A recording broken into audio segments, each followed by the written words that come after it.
15. See what is given. A straight highway leads to the foot of a tower.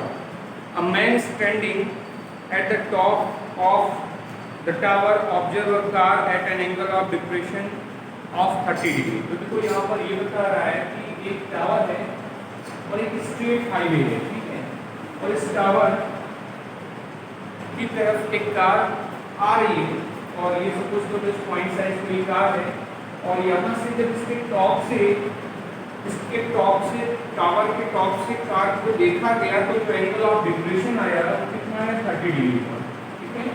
ये angle of depression जो रहा है 30 degree का, जो कि आपको यहाँ बना करके दिखाना होगा। ये 30 डिग्री का एंगल ऑफ डिप्रेशन, ठीक है। अभी क्या हो रहा है कि which is approaching to the foot of the tower with uniform speed, तो इनकी स्पीड क्या यूनिफॉर्म है।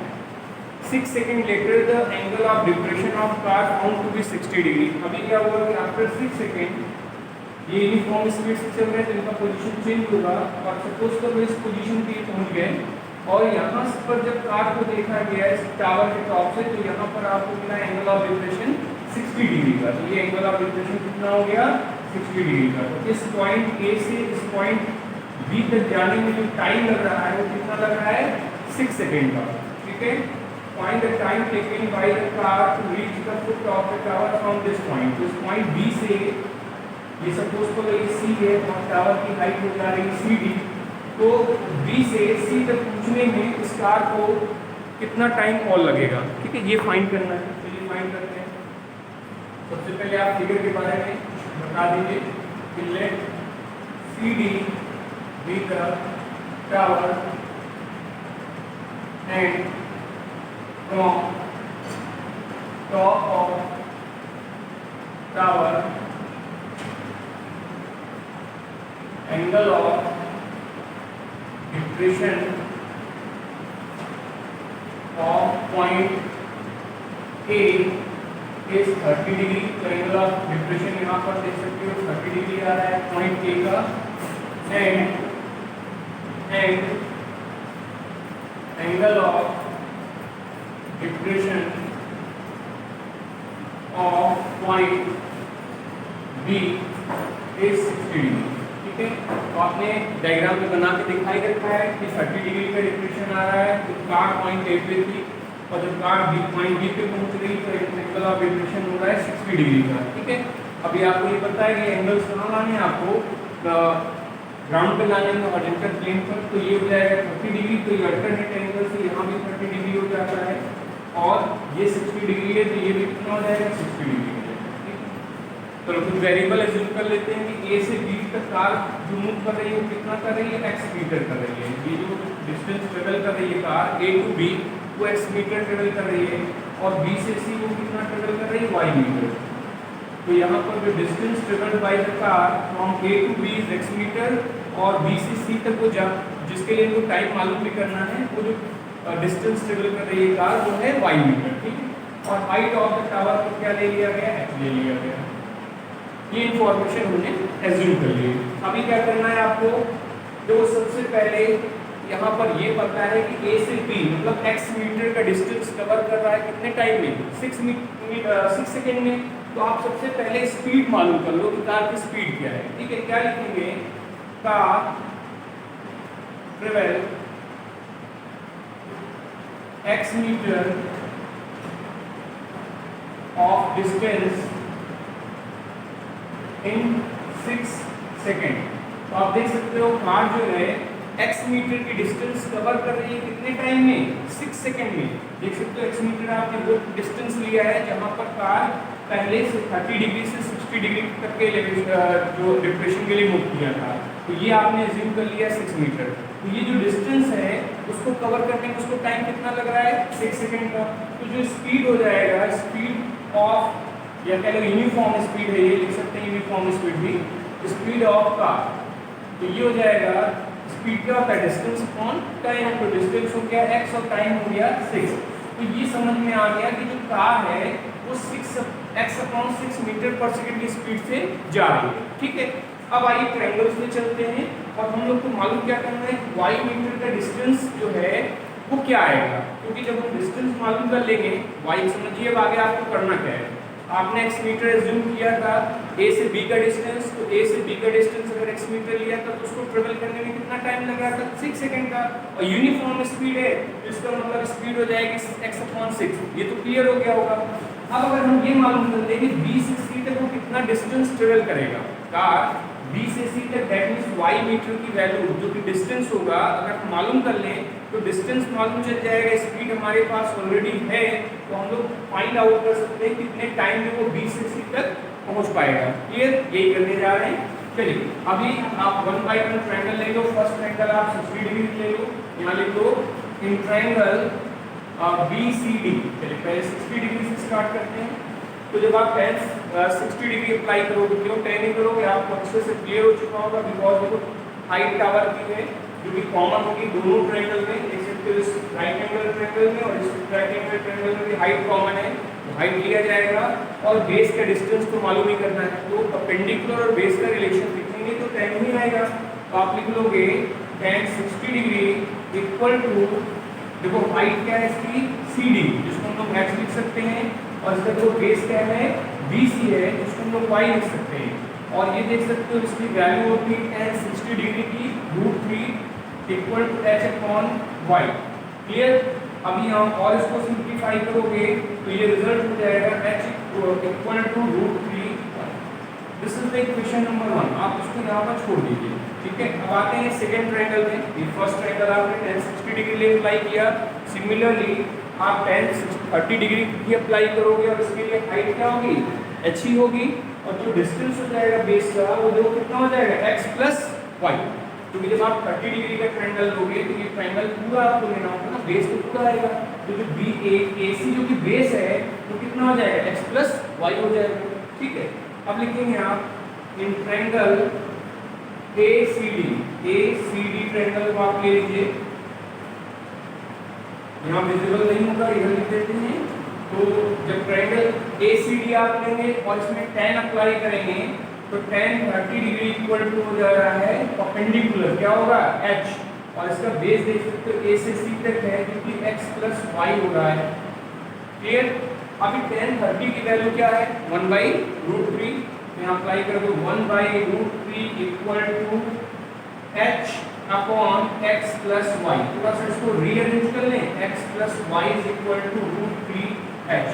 ठीक है, अभी इक्वेशन नंबर 2 आपने बना लिया। फाइनली आपको फाइंड क्या करना है, ये फाइंड मेकअप कर रखिए, लाना क्या है आपको y की वैल्यू आपको लानी है in the terms of x। ठीक है, तो ये जो h है वो क्या हो जाएगा, h को एलिमिनेट कर देंगे। h को एलिमिनेट कैसे किया जा सकता है, h को एलिमिनेट आप करना चाहते हैं, देखो इक्वेशन नंबर 1 में h की वैल्यू आपने निकाल रखी है √3y, तो इक्वेशन नंबर 2 में पुट कर लेंगे। ठीक है, now put the value of h from equation, now visible होगा from equation 1 in equation 2। तो अभी इक्वेशन 1 से देखो h की वैल्यू क्या है √3y, तो यहाँ पुट कर लेंगे, ये क्या हो जाएगा x+y is equal to √3 into √3y, तो ये हो जाएगा x+y is equal to 3y। इधर भेज दीजिए आप, x इक्वल टू हो जाएगा 2y। ठीक है, तो x इक्वल टू 2y आ गया, और यहाँ से आपको डिस्टेंस किसका मालूम करना है, y तो मालूम करना है, टारगेट हमारा ये y मालूम चल जाए। जो डिस्टेंस ट्रेवल कर रही है कार B से C तक, वो y मीटर हमने अज्यूम किया था, तो y की वैल्यू जैसे ही मालूम चल जाएगी, डिस्टेंस मालूम चल जाएगा, स्पीड आपको पता है, यहाँ तो लिख रखा है, तो आप टाइम मालूम कर सकते हो। तो यहाँ से y की वैल्यू कितनी हो जा रही है x/2 मीटर, x/2 मीटर। तो आपने मालूम कर लिया कि जो डिस्टेंस ट्रेवल कर रहा है कार, एक बार विजिबल करा दिया जाए। ठीक है, तो अभी देखो ये x/2 मीटर, तो दैट मींस ये जो B से C का जो डिस्टेंस है वो इसका भी हाफ हो रहा है। देख सकते हो यहाँ पर x मीटर का डिस्टेंस ट्रेवल हो रहा था और B से C में आपने y की वैल्यू x/2 निकाल ली। इसका मतलब क्या हुआ, इट मीन दैट कि जो B से C का डिस्टेंस है वो पहले जो डिस्टेंस ट्रेवल किया था, जहाँ डिप्रेशन 30 डिग्री से 60 डिग्री का चेंज हुआ, उसका हाफ है। That means x/2। तो y की वैल्यू आपने डिस्टेंस निकाल लिया मीटर में, अभी क्या करना है आपको टाइम मालूम करना है, कितने टाइम में वो B से C तक पहुंच जाएगा कार। तो टाइम मालूम करने के लिए आप देख सकते हो आपके पास यूनिफॉर्म स्पीड है कार की, और जितना डिस्टेंस ट्रेवल कर रहा है B से C x/2 वो भी मालूम कर गया है। तो फॉर्मूला अप्लाई कर लीजिएगा, speed equal to distance upon time से टाइम निकालने के लिए। थोड़ा सा इसको हम लोग रफ कर लें।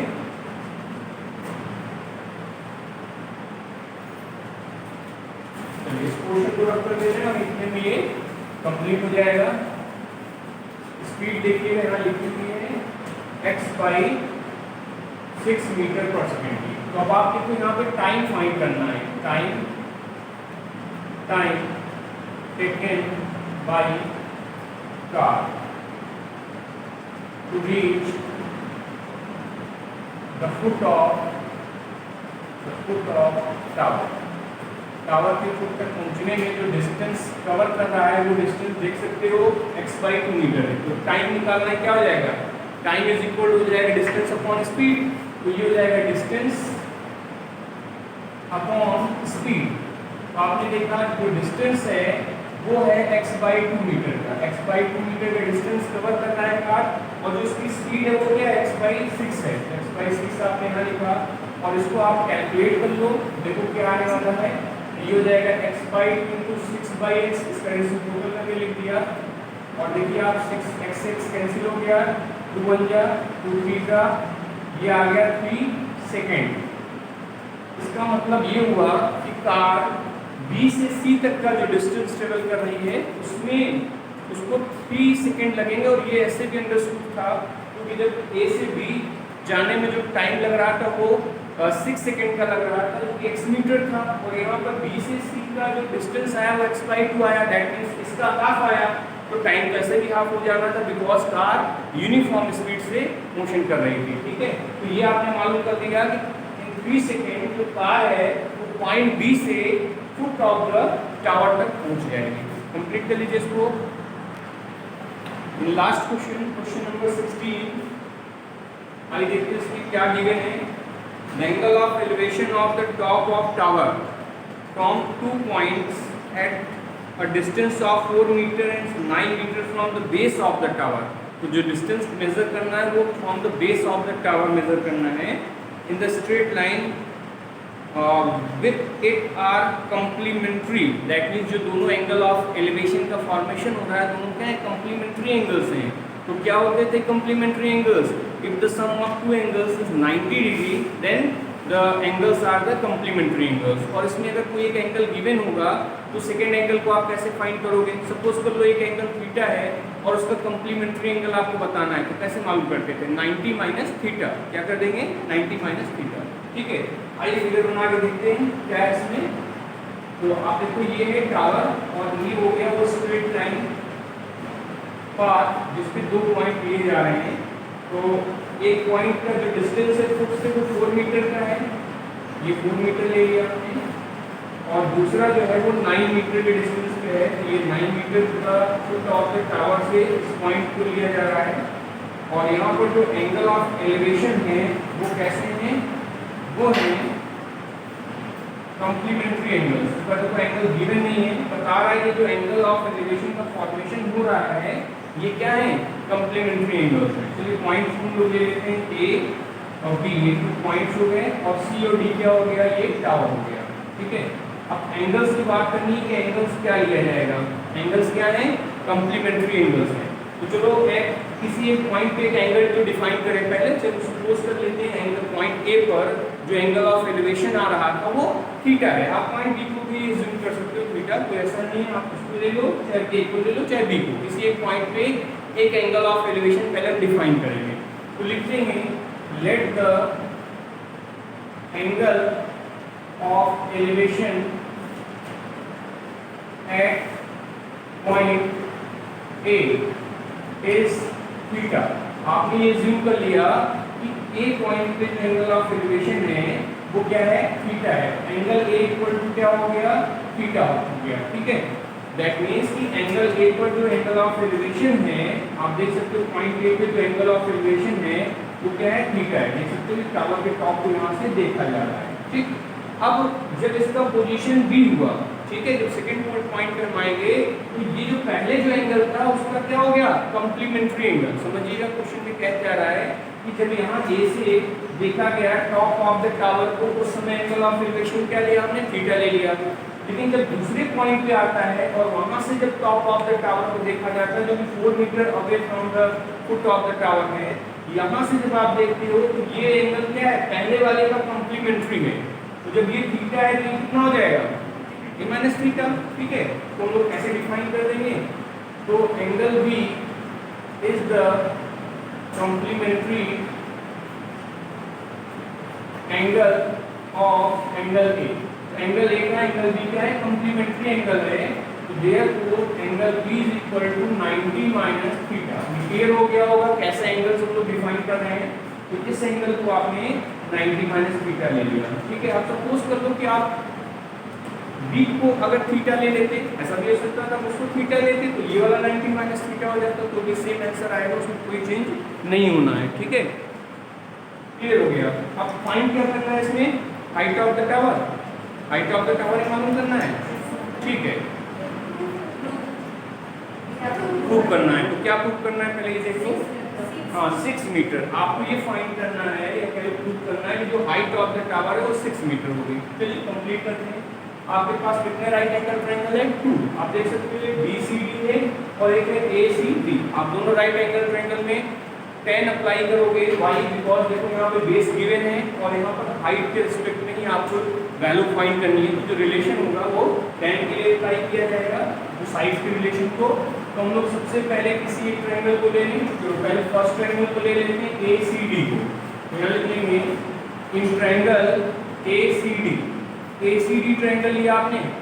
देखो ये एंगल अब गिवन नहीं है, 30 डिग्री 45 डिग्री 60 डिग्री ऐसा कुछ नहीं, थीटा है तो आपको थीटा ही लिखना पड़ेगा। जो भी एंगल आपने डिफाइन किया है उस एंगल को हम लोग अब लिखेंगे। तो जैसे भी लिखते थे tan 30 डिग्री tan 60 डिग्री, तो जो एंगल डिफाइन था वो लिखते थे। इस बार एंगल क्या डिफाइन है, थीटा है, तो लिखेंगे tan थीटा। ठीक है, क्या लिखेंगे आप, tan theta is equal to, perpendicular देख सकते हो DC है तो इसको हम लोग h डिफाइन कर दें। तो हाइट ऑफ द टावर हमने h रिज्यूम कर लिया, h मीटर, तो ये हो जाएगा h। और बेस देख सकते हो कितना है इसका, 20 AC कितना है, 9 मीटर। तो आप यहाँ 9 लिख दीजिएगा, ये छोड़ दीजिए इसको, इक्वेशन नंबर 1 तैयार हो गया। ठीक है, और इसमें कुछ हो नहीं सकता, जो वैल्यू थी पुट कर लिया। अब आइए इस सेकंड ट्रायंगल में जो कि है आपका BCD, तो आप लिख दीजिए यहाँ। इस ट्रायंगल में आप ट्रिग्नोमेट्रिकल रेशियो अप्लाई कर रहे हैं, ट्रायंगल BCD। अब इस ट्रायंगल में आते हैं, यहाँ पर आप देखो तो 90 माइनस थीटा एंगल है। तो एंगल को कैसे डिफाइन करोगे, tan 90 माइनस थीटा।